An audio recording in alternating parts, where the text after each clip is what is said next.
Toffee का लालच, मासूम बच्चियों का शिकार और फिर इंटरनेट पर बेची गई उनकी जिंदगियां। हरियाणा के हिसार में एक ऐसा शख्स पकड़ा गया है जिसने मासूमियत को बनाया अपना हथियार। सोमनाथ एक कॉमन सर्विस सेंटर यानी सीएससी का मालिक है जो बाहर से बेहद शरीफ लगता था, लेकिन उनकी हकीकत रोंगटे खड़े कर देने वाली थी। टॉफी और चॉकलेट के बहाने मासूम बच्चियों को अपनी दुकान में बुलाता, उनके साथ घिनौनी हरकतें करता और फिर उनके वीडियो बनाकर पोर्न वेबसाइट पर अपलोड करता। सीबीआई ने इंटरपोल के डेटाबेस से इस राक्षस का पीछा किया और आखिरकार उसे हिसार से धर दबोचा। लेकिन सवाल यह है, कितनी मासूम जिंदगियां तबाह हुई? क्या अब सचमुच इंसाफ मिलेगा?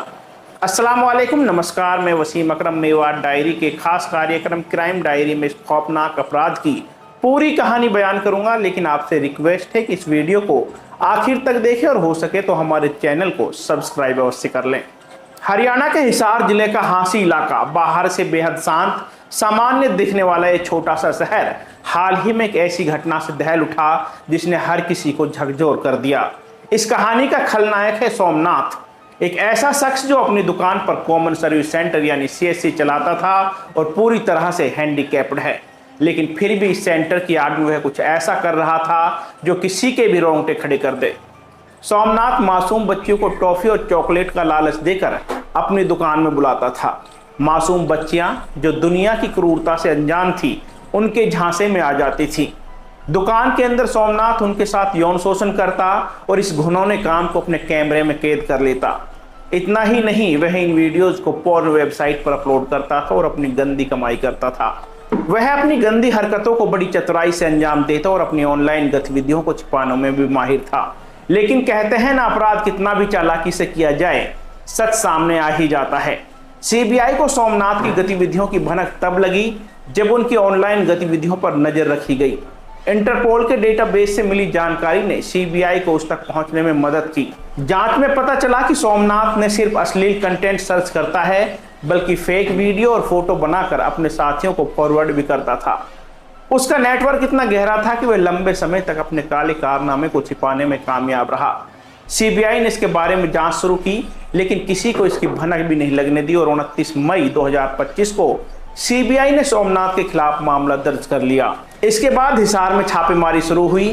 3 जून 2025 को आखिरकार सोमनाथ को फांसी से गिरफ्तार कर लिया गया।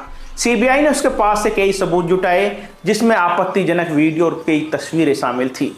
जांच में यह भी सामने आया कि सोमनाथ ने हाल ही में कई मासूम बच्चियों को अपना शिकार बनाया था। इस मामले में न सिर्फ हिसार बल्कि पूरे देश को हिलाकर रख दिया। अब सवाल उठता है कि एक साधारण सी दुकान चलाने वाला शख्स इतना बड़ा अपराधी कैसे बन गया?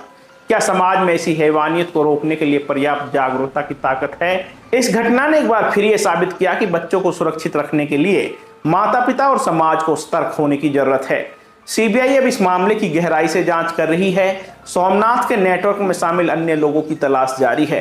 साथ ही यह भी जांच की जा रही है कि कितनी बच्चियों को इन्होंने अपना शिकार बनाया और कितने वीडियोज इंटरनेट पर अपलोड किए। यह कहानी सिर्फ एक अपराध की नहीं, बल्कि समाज में छिपे उन खतरों की है जो मासूमियत का फायदा उठाते हैं।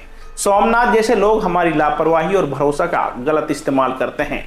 इस घटना से हमें सीख लेनी चाहिए कि अपने बच्चों को अकेले कहीं भेजने से पहले सतर्कता बरतें और संदिग्ध गतिविधियों पर तुरंत कार्रवाई करें।